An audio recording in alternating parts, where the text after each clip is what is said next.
નમસ્કાર, હું છું પ્રિયંકા. તમે જોઈ રહ્યા છો સિટી કવરેજ ન્યૂઝ. આજના મુખ્ય સમાચાર. જૂનાગઢીઓ આનંદો. નરસિંહ મહેતા સરોવરમાં ગાંડીવેલના વધામણા. એવું લાગે છે કે પ્રશાસન ગાંડીવેલને ગ્રીન જૂનાગઢ માનતું હોય. જૂનાગઢના નરસિંહ મહેતા સરોવરમાં ગાંડીવેલનું સામ્રાજ્ય છવાઈ ગયું છે, જેના કારણે પાણી નિકાલમાં વિક્ષેપ ઊભો થવાની સંભાવના વ્યક્ત થઈ રહી છે. જૂનાગઢ શહેરના હૃદય સમા નરસિંહ સરોવરમાં ગાંડીવેલનું પ્રમાણ રાજાની કુંવરીની જેમ દિવસે ન વધે તેટલી રાતે વધે એ રીતે વધી રહ્યું છે. હાલમાં વરસાદી પાણી આવતા આ ગાંડીવેલ તણાઈને પાણી નિકાલ માટેનો જે પુલ બનાવ્યો છે ત્યાં આવી અને અટવાઈ ગઈ છે. પરિણામે તળાવ ઓવરફ્લો થતા પાણી નિકાલમાં પણ મુશ્કેલી ઊભી થવાની સંભાવના જણાઈ રહી છે. એક તરફ કરોડો રૂપિયાના ખર્ચે નરસિંહ મહેતા સરોવરનું બ્યુટિફિકેશન થઈ રહ્યું છે અને બીજી તરફ આ બ્યુટિફિકેશનને ગાંડીવેલનું ગ્રહણ લાગ્યું છે, એટલે સોનાની થાળીમાં લોઢાની મેઘ જેવી સ્થિતિ સર્જાઈ છે. તંત્રના અધિકારીઓ નવા નીરના વધામણા કરી રહ્યા છે, ત્યારે નરસિંહ મહેતા સરોવરમાં છવાયેલ ગાંડીવેલના પણ વધામણા કરશે. અધિકારીઓ તેને ગ્રીન જૂનાગઢ સમજતા હશે તેવું પણ લોકોમાં ચર્ચાઈ રહ્યું છે. ત્યારે આ ગાંડીવેલને તાત્કાલિક દૂર કરાવવાની તાતી જરૂરિયાત છે. અગાઉ પણ ઘણા સમય પહેલા ગાંડીવેલને કાઢવા માટેનું અભિયાન હાથ ધરાયું હતું, પરંતુ થોડા સમયમાં ફરી ગાંડીવેલ નરસિંહ મહેતા તળાવને ઘેરી વળી છે. ત્યારે આ ગાંડીવેલનો કાયમી રીતે નિકાલ થાય તેવું આયોજન મહાનગરપાલિકા દ્વારા કરવું જોઈએ તેવું લોકોની માંગણી છે.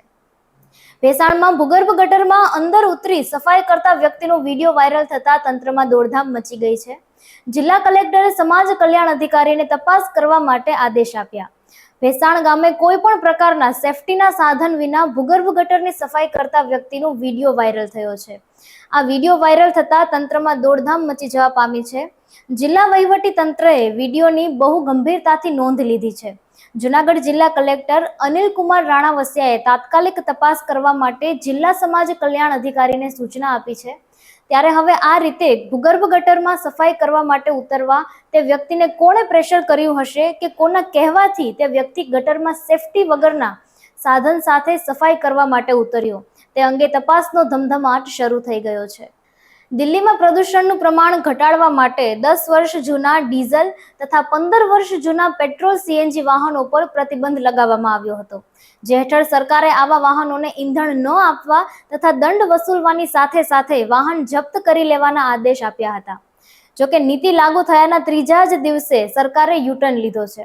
દિલ્હી સરકારના પર્યાવરણ મંત્રી મનજિંદરસિંહ સિરસાએ કહ્યું છે કે નીતિઓમાં ખામી હતી, જેના કારણે પ્રતિબંધ પર રોક લગાવી દેવામાં આવી છે. સરકારના અન્ય એક મંત્રી પરવેશ વર્માએ કહ્યું છે કે તૈયારી વગર નીતિ લાગુ કરવાના કારણે પ્રજા પર બોજ વધ્યો છે. નોંધનીય છે કે સરકારની આ નીતિનો ભારે વિરોધ થઈ રહ્યો હતો. લોકો કહી રહ્યા હતા કે જો વાહનની ઉંમરના આધારે જ પ્રદૂષણ સ્તર નક્કી થતું હોય તો PUCનો શું અર્થ? વાહન લેતા સમયે સરકાર ટેક્સ 15 વર્ષનો લે છે અને વાહન ચલાવવાની મંજૂરી માત્ર 10 વર્ષ કેમ? મિડલ ક્લાસના પરિવારની ગાડીઓ 10-15 વર્ષ બાદ પણ ખૂબ સારી હાલતમાં હોય છે, જે પ્રદૂષણ ઓછું જ ફેલાવે છે. ચીનની સિંઘવા યુનિવર્સિટીના આર્ટિફિશિયલ રિસર્ચ વિભાગે દુનિયાની પહેલી સંપૂર્ણ AI સંચાલિત હોસ્પિટલ બનાવી છે. આ હોસ્પિટલનું નામ એજન્ટ હોસ્પિટલ છે, જેનું નિર્માણ ડોક્ટર્સનો વર્કલોડ ઘટાડવા અને વિવિધ રોગોનું ઝડપથી નિદાન થાય તે માટે કરાયું છે.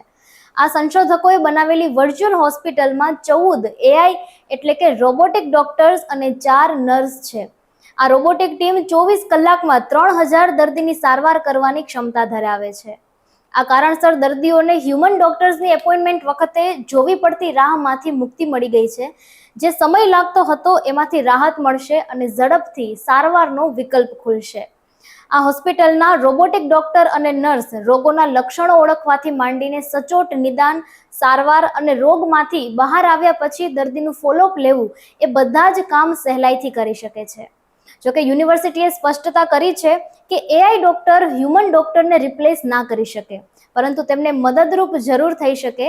આ ટેકનોલોજીથી પબ્લિક હેલ્થ સિસ્ટમ વધુ મજબૂત બની શકે છે. ગુજરાતનું સહકારી મોડેલ બન્યું મહિલા સશક્તિકરણનું શ્રેષ્ઠ ઉદાહરણ. મહિલા દૂધ મંડળીઓમાં 21% વધારો અને આવક 9,000 કરોડને પાર. 36 લાખ દૂધ ઉત્પાદકો સભ્યોમાંથી લગભગ 12 લાખ એટલે કે 32% મહિલા સભ્યો છે.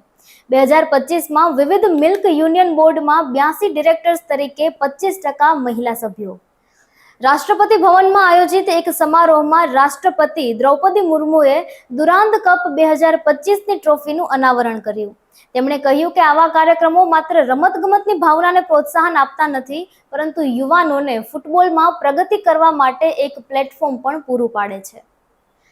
હર હર મહાદેવના નારા સાથે 38 દિવસીય પવિત્ર અમરનાથ યાત્રાનો આજથી પ્રારંભ થઈ ગયો છે. આ યાત્રા માટે 5,892 યાત્રીઓનું પહેલું જૂથ રવાના થઈ ગયું છે, જેમાં 1,115 મહિલા, 31 બાળકો અને 16 ટ્રાન્સજેન્ડર છે. અહેવાલ મુજબ 3.3 લાખથી વધુ શ્રદ્ધાળુઓએ આ પવિત્ર યાત્રા દ્વારા બાબા બર્ફાનીના દર્શન કરવા માટે ઓનલાઈન બુકિંગ કરાવ્યું છે. આ સિવાય 4,000 જેટલા ભક્તોએ કાઉન્ટર્સ પરથી બુકિંગ કરાવ્યું છે. 3,880 મીટર ઊંચા પવિત્ર ધામ પહોંચવા માટે નુનવાન પહલગામનો 48 કિલોમીટર અને બાલતાલના 14 કિલોમીટર લાંબો રૂટ ઉપયોગમાં લેવાશે. યાત્રા દરમિયાન કોઈ પણ અનિચ્છનીય ઘટના ના બને તે માટે આ બંને રૂટ પર ચાંપતો સુરક્ષા બંદોબસ્ત પણ ગોઠવવામાં આવ્યો છે. સિટી કવરેજ ન્યૂઝના ડેલી અપડેટ માટે અમારી ચેનલને લાઇક કરો, શેર કરો અને સબસ્ક્રાઇબ કરો. આવતીકાલે મળીશું ફરી નવા સમાચારો સાથે. City coverage news, Junagadh.